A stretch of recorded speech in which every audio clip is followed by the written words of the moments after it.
Hi, and welcome to HealthCast Southeast. I'm your host, Dr. Jeff Stone, a family physician for over 40 years now, and we're here to make the medical industrial complex less complex.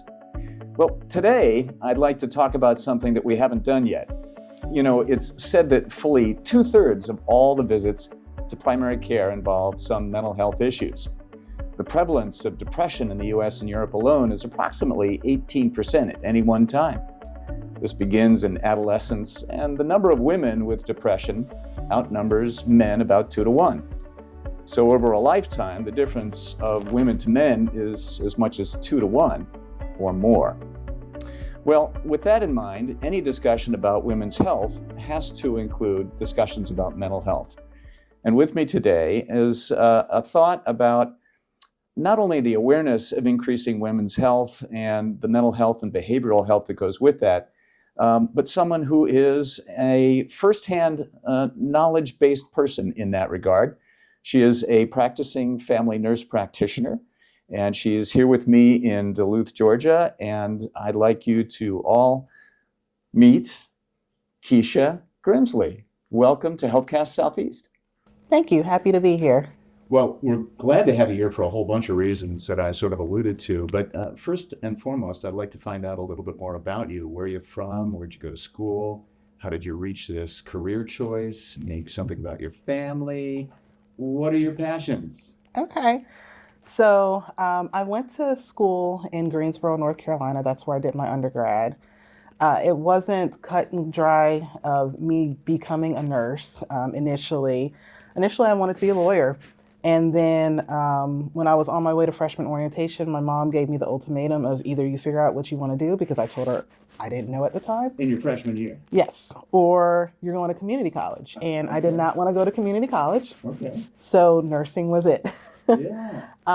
So I've been a nurse since 2007, and I have loved it every step of the way. Have been able to travel as a nurse, which traveling is not foreign to me. Both of my parents are Marines. So yes. But I've worked here in the States. I've worked abroad in Nigeria and Haiti.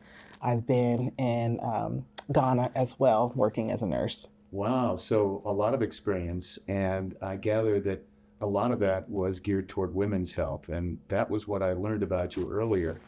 Can you tell me why you had a preference for women's health and how you excelled in that? So, like you said, yes, when I was in Nigeria, I actually worked in an emergency obstetrics camp. And with that, a lot of women would come in labor for days. And unfortunately, the baby would have passed, but we would have to provide care to that patient. So there was a lot of tragic stories that I witnessed while there. I do a lot of women's health, mainly because I'm a female and I understand what I have been through as a female and I have experienced.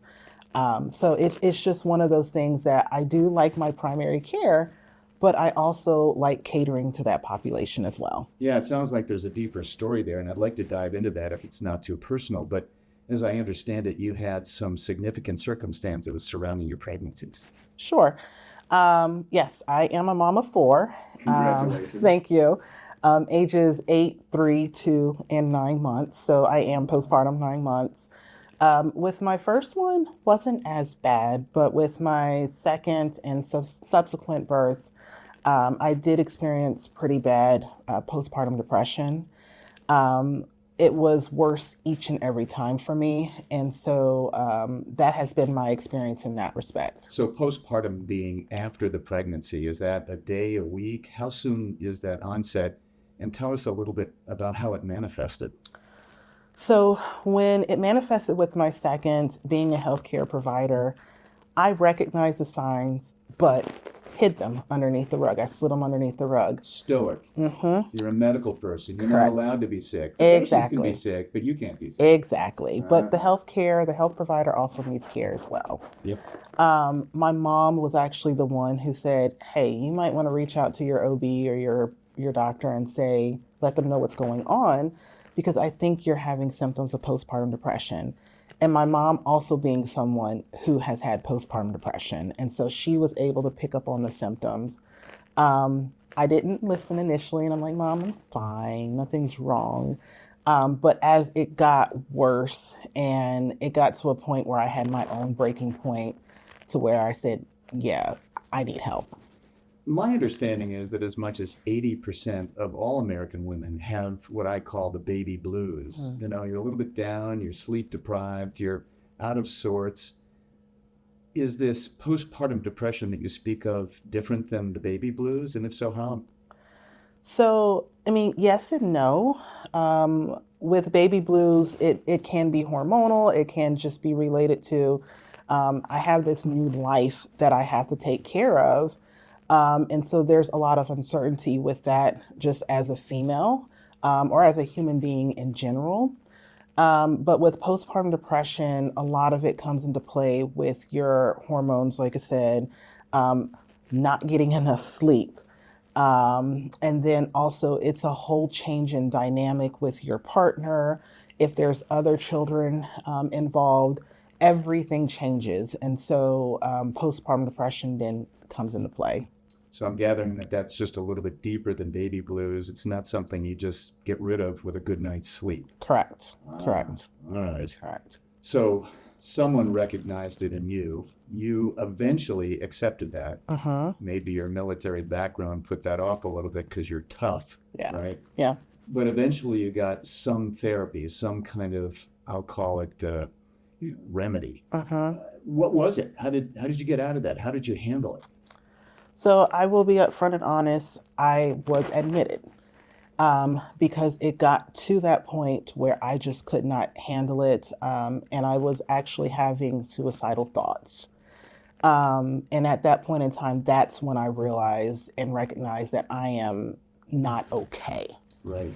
And so, in that sense, it was a little bit hurtful, and that might not be the best way for me to describe it, but it made me look at myself in a different way because now I'm a healthcare provider in a hospital setting. And so there's a lot of stigma associated with that.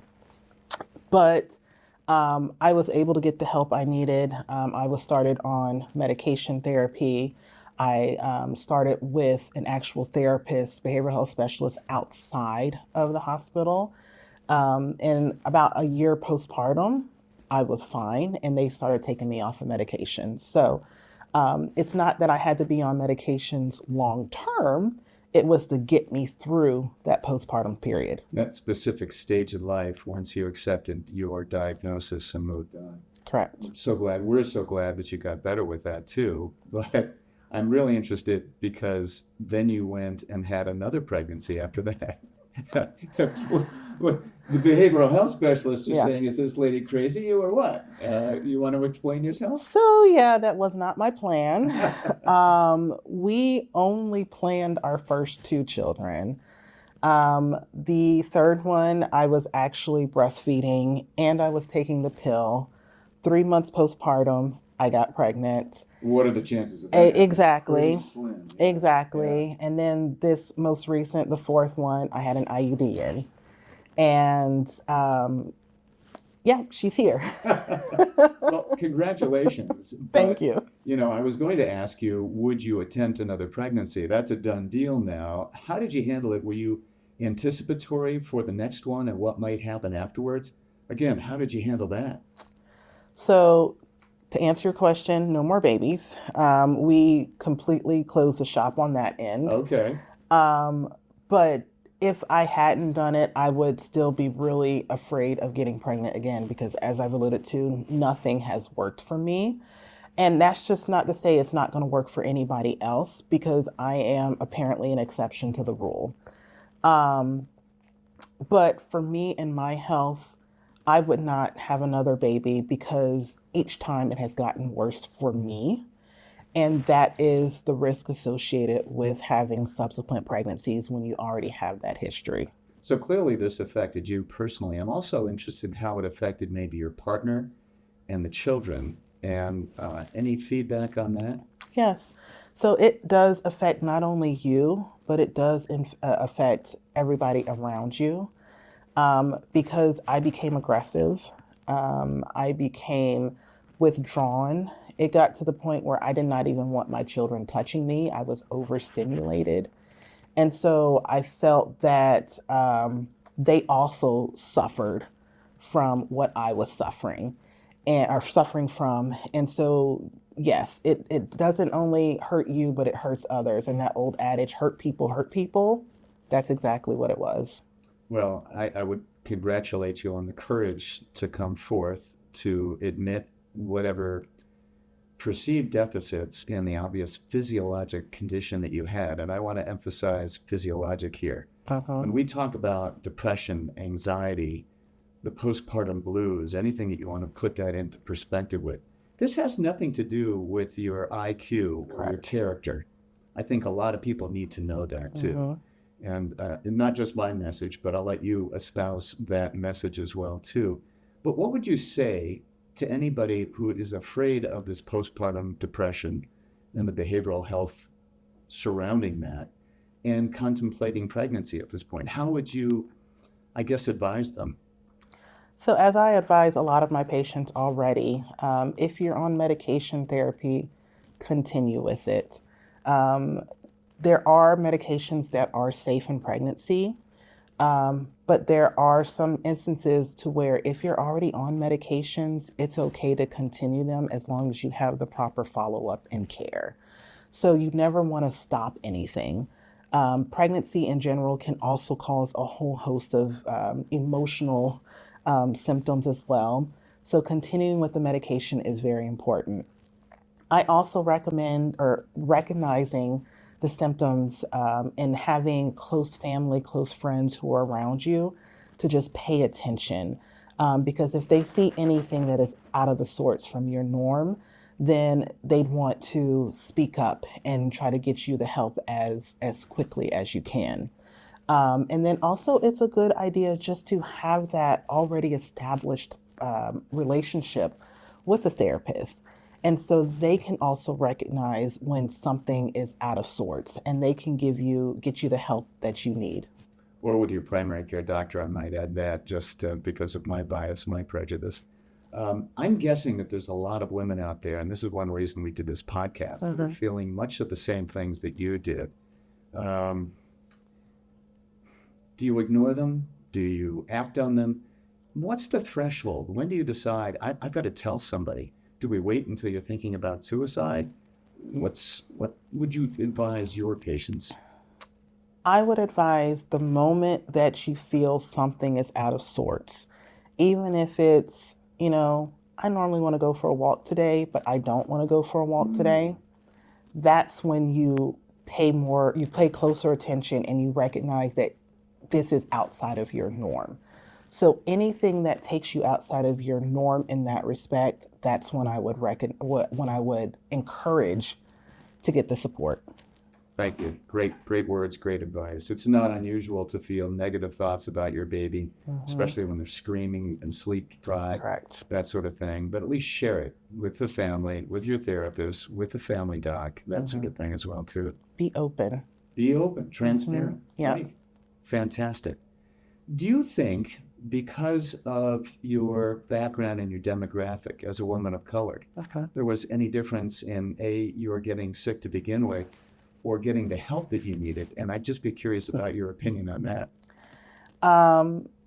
This unfortunately is a touchy subject for some, and I will say that I have experienced not getting the help I need because I am a woman of color. With my third child, when I was in the hospital, I kept trying to tell them, I'm ready to have this baby. And they said, no, we just checked you 30 minutes ago. You were only 3 centimeters. And I said, I hear what you're saying, but I know what it feels like when I'm ready to have a baby. Correct. I've been there, done that.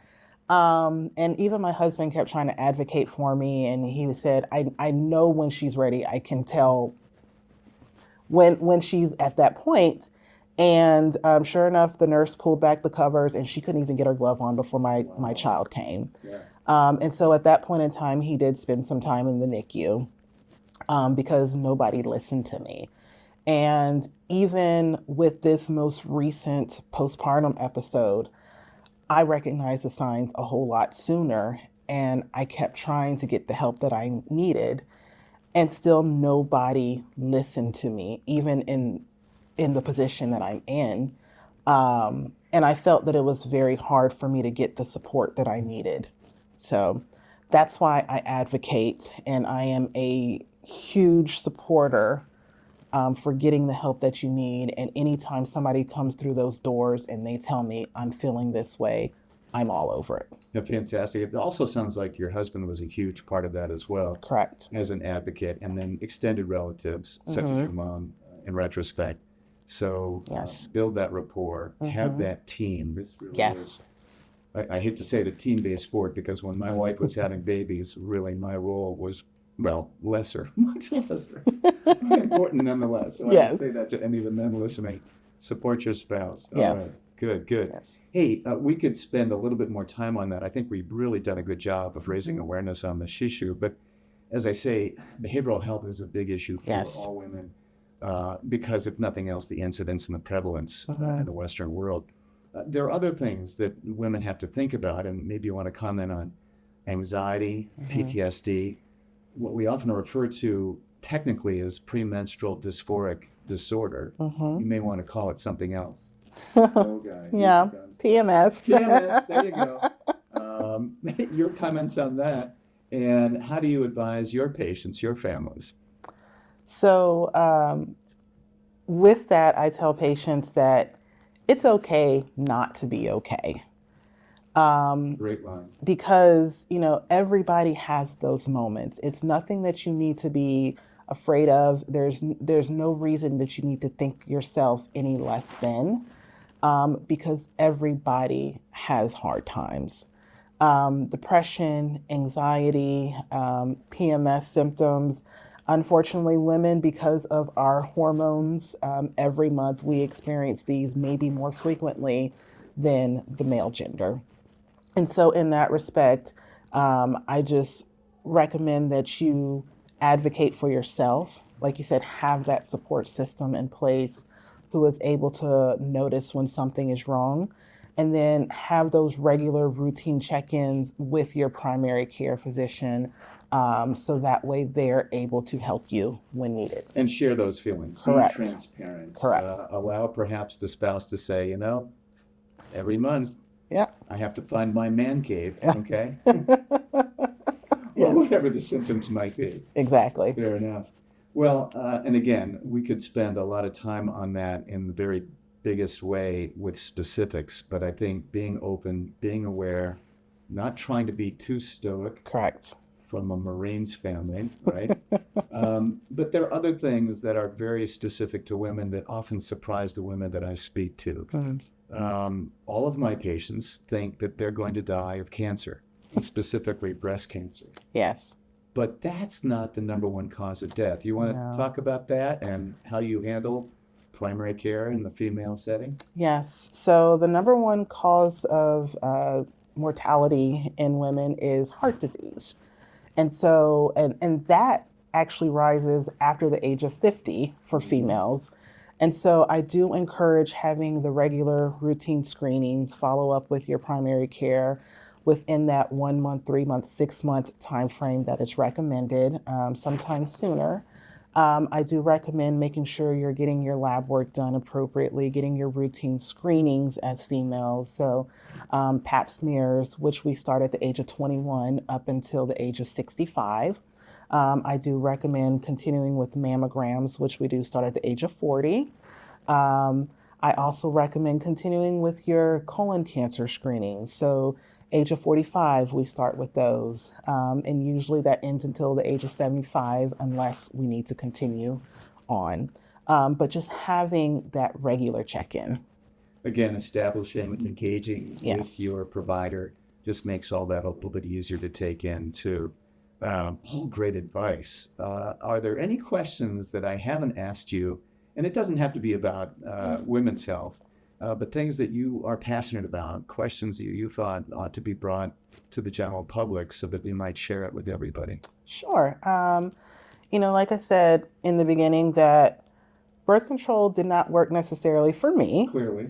But it doesn't mean that it's not going to work for you or somebody else. And so I would encourage you to, think about your sexual health and what is important to you and have that conversation with your provider as well. There are options out there that can be beneficial and be useful for you. And that is something that I do talk to my patients as well about. And I do participate in doing a lot of the birth control planning here. One of the things that comes up every once in a while, and it is clearly more one-sided when it comes to this subject, but I'm talking about sexual assault, sexual harassment. Women often feel that they are out there alone and have never had to face this issue. And I don't know how often they bring it up with you, but again, something that really requires a lot of transparency and a safe place to have the discussion with their provider. Again, your experiences, especially the international experiences, but even here, domestically, what's been your experience? So I have had one patient that I'm thinking of in particular, I have seen in office after a sexual assault. It is a very delicate situation. It's a very delicate space. And my heart goes out to any patient who has been in that situation.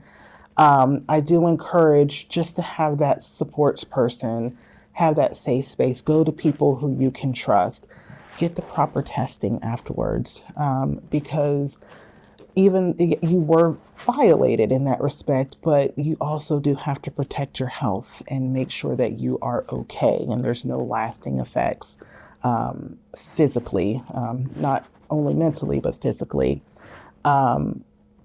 Abroad, yes, I have also experienced those as well. And personally, unfortunately, when I was in college, I have experienced that as well myself. So speaking from that aspect of somebody who has been through it and who can relate, it's all about the support and having that safe space. And making it apparent too. I'm guessing that if you're not unlike a lot of women, there's a feeling that it was your fault. Yeah. You brought it on. Earlier, you referred to the thought that maybe this is all about me and I must have something wrong with me. Your self-esteem suffers, your ability to express yourself without being perhaps unfortunately labeled as the culprit, as the perpetrator. Correct. And I'm trying not to tear up myself, but those are all feelings that I had for myself at that time. And it did take a little while for me to get past that as well. And so it's okay to know and understand, no, it is not your fault. And it's a classic symptom of that. It is a classic symptom. Feel that way, you know, that's not right. Remember what you said. It's not right. It's not right. It's not right. You did not bring it on yourself. This is something that happened to you. And somebody took something from you that they should not have. And so in that respect, it's okay to be open and share that and share your feelings, because in order to heal, you do have to feel. Yeah, it's beautiful. And I feel like I'm cut pretty close to the phone here. Yeah. No, it's okay. But your courage, your ability to express all this to our audience, and maybe make a whole bunch of other people recognize something that they didn't recognize before, was something that we really needed today. And I really want to thank you for your time. It's my pleasure. And the true confessions that you've done, and for what you continue to do for other women in this community. It's truly honorable, and your parents have to be proud of you. It's my pleasure. I am truly blessed with what I do. I'm grateful to be in this space, and I'm grateful to be able to affect so many lives on a broader scale. Well, thank you very much for the time and all of your efforts. Keep up the good work. Thank you.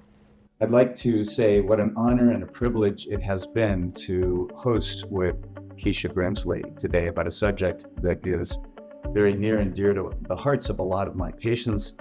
A lot of the subject needs to be made aware, and in that context, bring other people to the care that they need with their primary care providers, and hopefully elicit a much more family-oriented, personal pleasure having children, being mentally aware of yourself, but more than that, improve the self-esteem and pleasure of just waking up every morning in this great country. To that end, if there are other questions, comments, and certainly feedback about this particular episode, we'd love to hear more about it. Please call us, but for now, this is Dr. Jeff Stone once again at HealthCast Southeast. Thanks for tuning in and have a great day.